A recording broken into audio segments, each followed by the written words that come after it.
Good evening, good morning, good afternoon, etc., ladies and gentlemen. This is Madman, your host, standing here, already fucking up at the beginning of the video.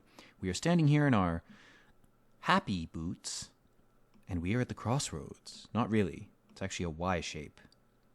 Anyway, we are about to start Vampire Slayer. So, let's talk to Morgan, who is somewhere up here north of Ned, who's experiencing a little bit of a identity crisis. We're going to leave him alone. In fact, you know what? We're going to shut that door. Not to, close him in there and pretend he doesn't exist or anything, but just to give him some privacy. He's got a bullwhip in there. You really don't want to know why he's into ropes. Okay. Now, here is Morgan. He's sporting a royal blue cape. He's got platinum bracelets. He's next to a rat, but he's so above that sort of thing that it doesn't even matter to him. He just pretends it doesn't exist. He lives in the palace of his own mind. He has an aristocrat's mind where he just politely ignores the shit piling up around him. Let's get to know him. Let's get to know that palatial mind of his. Please help us, bold adventurer. What's the problem? Our little village, this one here, Draenor. I don't know why I didn't just call it Draenor, but anyway, the village has been dreadfully ravaged by an evil vampire. He lives in the basement of the manor to the north. We need someone to get rid of him once and for all. The manor to the north? So, no one lives there. Why don't you just go in and clean it out? All of you together as a town. I mean, there's dark wizards by the trees over there. I don't know if they'd help you or if maybe they're part of the problem. But it seems like you got a pretty good set of residents there. I mean, there's a guy right there.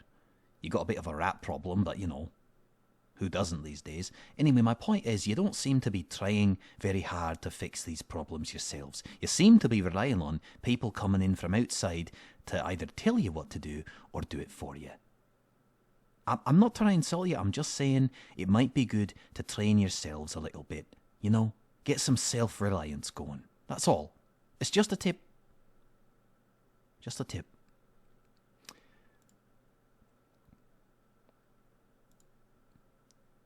I should say no vampires are scary. Let's see what he says.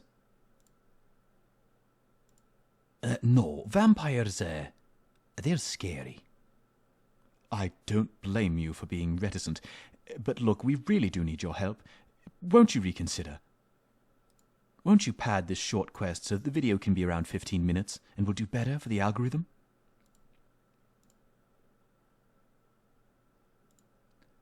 Alright, I'm still sort of considering it. I'm kind of on the fence. Have you got any tips on killing the vampire? In fact, why am I asking you? If you knew anything about it, you'd think you'd do it yourself. Are you really that much of a coward, mate? Yes, I am a coward. I just soiled myself. Anyway, I think you first should seek help yourself. Like I said, I just soiled myself. I'm really not the person to come for. Oh dear, excuse me. I'm really not the person to come to for information. I have a friend, however, who is a retired vampire hunter. His name is Dr. Harlow. He may be able to help give you some tips. He can normally be found in the Blue Moon Inn in Varrock. He's a bit of an old soak these days, however. Well, I mean, who isn't? There's a rat right there looking around. I mean, I don't know about you, but I'm drunk constantly. It's like, yeah, me too, mate. Me too. Anyway, mention his old friend Morgan. Told you to come see him. I'm sure he wouldn't want me killed by a vampire. Now I'm going to go clean myself up. You do that. I'll go look up your drunken friend. Okay, we're going to take off our helmet because that's really going to cramp the style of the quest. And we're going to head north to the manor itself. We're going to turn the music on for dramatic effect as well. Okay, not that music. No. I was thinking more of the evil, ominous music. Okay. Ooh, the wind is whistling through the trees. All right. Okay. The wind is whistling through the trees. Is it going to be happy music again, or are we far enough? Are we in the tile where it changes? I think the tile border is here. Let's check here. Okay, we're not going to turn the music on. We're just going to leave it off. We're going to let the ambience really just sort of fill our souls with a sense of creeping dread. The kind of creeping dread that comes upon us all in ages of strife and lack, ages of famine and high prices and low morality, and really low everything. Low morality, low morale, low Bitcoin prices. Actually, I think Bitcoin just went up, didn't it? All you crypto chads, you must be happy. I think it broke like 23,000 again. What did it peak at? 50? People were saying, it's going to go to 200,000. Didn't Elon Musk make some claim like, I'll eat my sock if it doesn't go to 200K? It's like, well, where's the video of him doing that then? I want to see that. He's been posting some L's lately. Like, man, the whole Twitter thing was a mess. The whole crypto thing back then was also, kind of a big failure. So, I'm not one of those people who's like, I wish the worst on someone just because they're a prominent figure. It's like, I'm sure he's into weird shit. I'm sure he's had to do weird shit to get where he is. So, I'm not going to judge him necessarily. I'm not going to judge him any more harshly than I would anybody else. Judge not lest ye be judged and all that.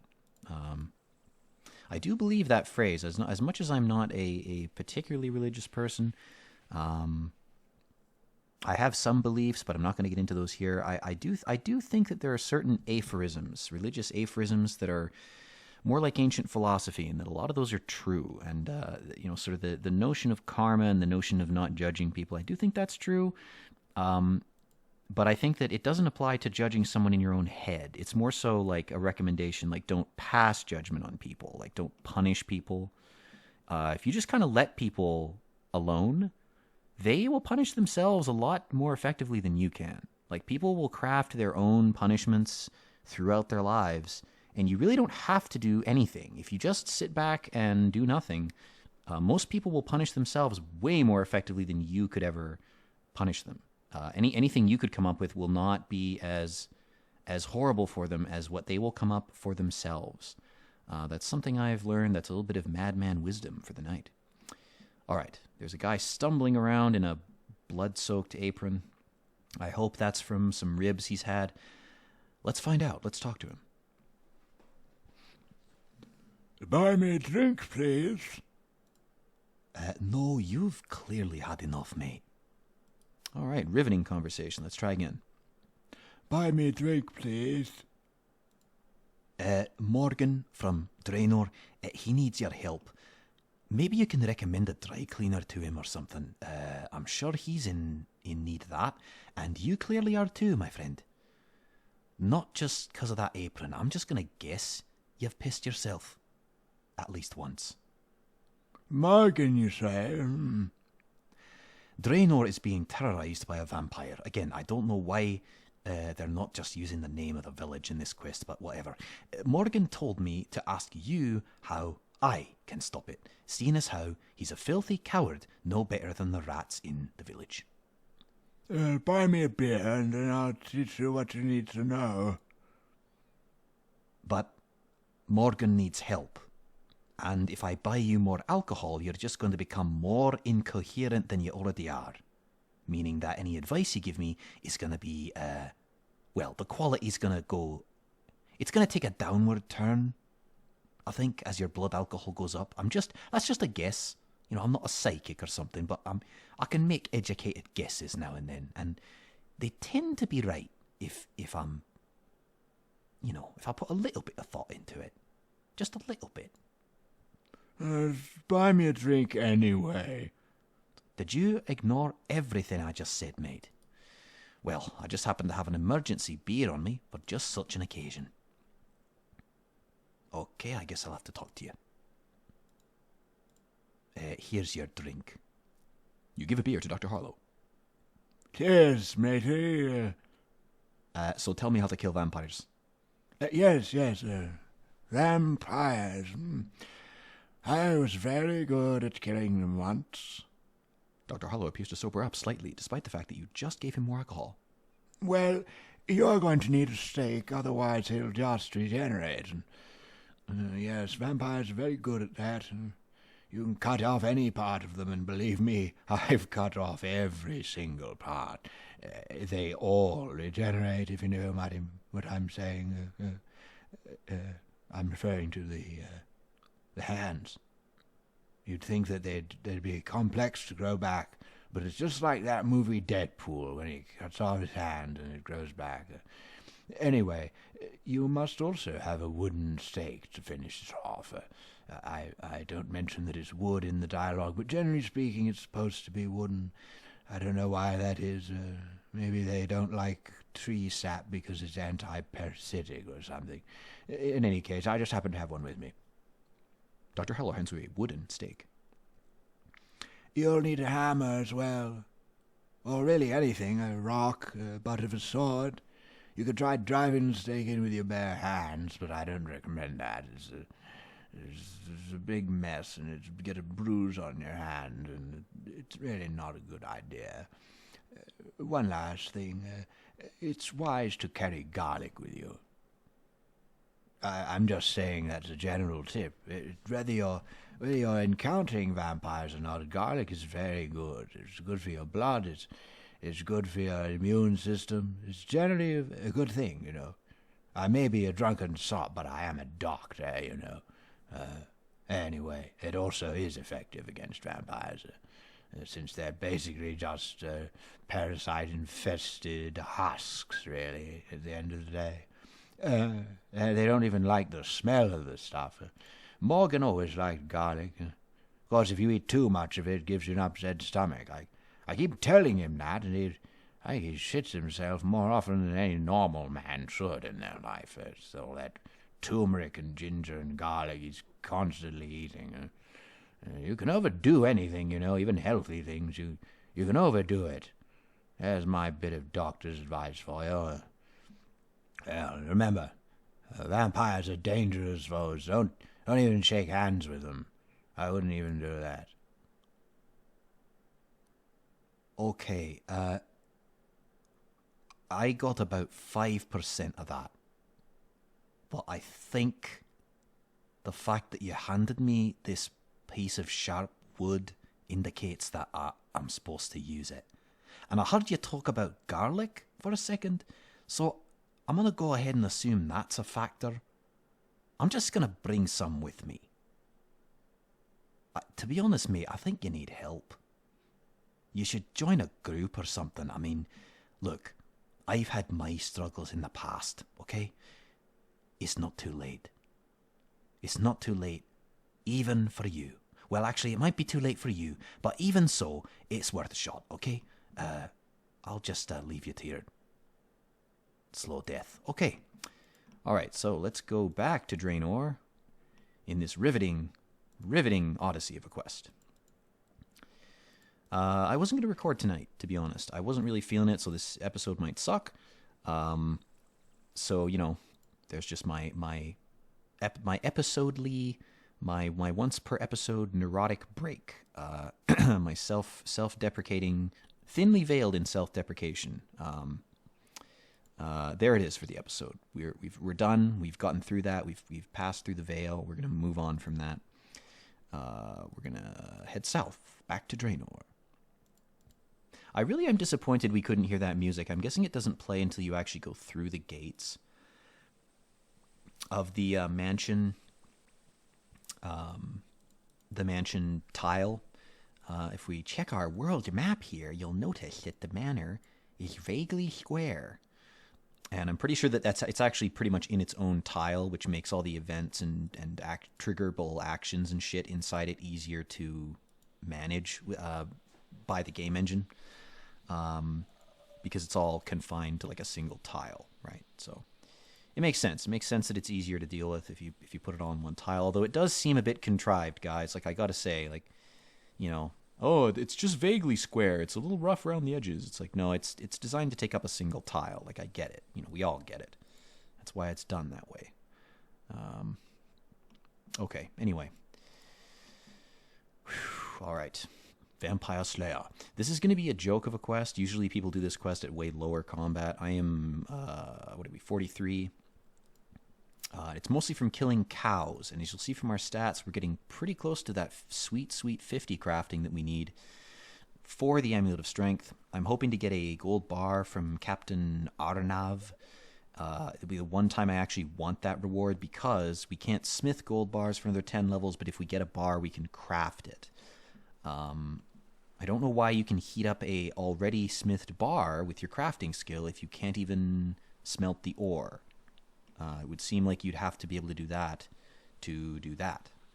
But, we're not going to ask questions. We're not going to mince criticisms here. Now, we are going to put the music on. Ah, now that's what I'm talking about. And here's those goddamn triangles again. You guys seeing these? This music is perfect for this. Look at these things. So whoever these residents were originally, they were trying to ward off something. And clearly it didn't work. Clearly these charms, they must be like Chinese fakes or something. They're not really doing anything. They're not made of pure silver blessed by 7 priests over the course of 7 moons. They're made of low-quality iron that's below the grade that it was supposed to be. That's a huge problem, by the way, with iron and steel that's purchased from Chinese companies. It's often like companies in the West or in Europe will be like, hey, we need 10,000 tons of iron girders or whatever, and then it'll be like, oh, okay, here's your iron, and then they'll look at it and go, we needed grade 3 iron, and we just tested this, and it's all like less than 1.5 grade or whatever. It's like clearly like terrible quality. That's a big problem in construction. Like there was a bridge around where I live that had to be rebuilt, or it had not rebuilt. The construction of it had to be stopped and then like restarted because the grade of the steel that they requested for it, it was delivered and it was like way worse. Like not like a little worse, like we might be able to get away with this. It's like, no, this is like, if we try to build something out of this, people will die. Like it was god awful, man. So if you see shit being delayed like that, construction projects, it might be that kind of situation going on. Yeah, we're gonna shut the music off in here because for some reason it's much more jolly. I don't know why that is. Ow. What am I stepping on a candle? What's going on? The candles burn your feet. Eek. I'm not taking any damage though. What's going on? Is my prayer gonna... So, okay, I didn't know this was a thing. Interesting.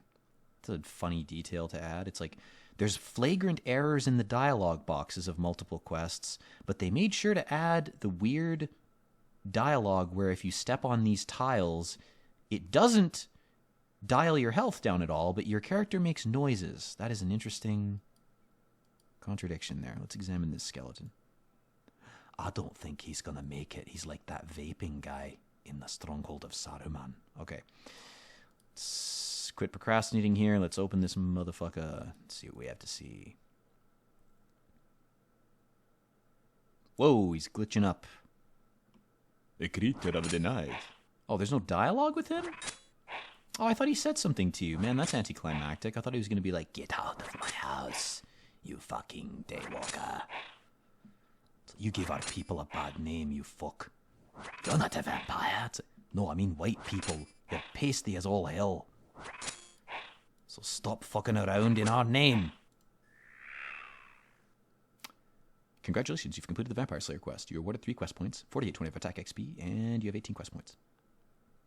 Well, there we are. Our attack is now wildly out of order with our other stats, which is just awesome.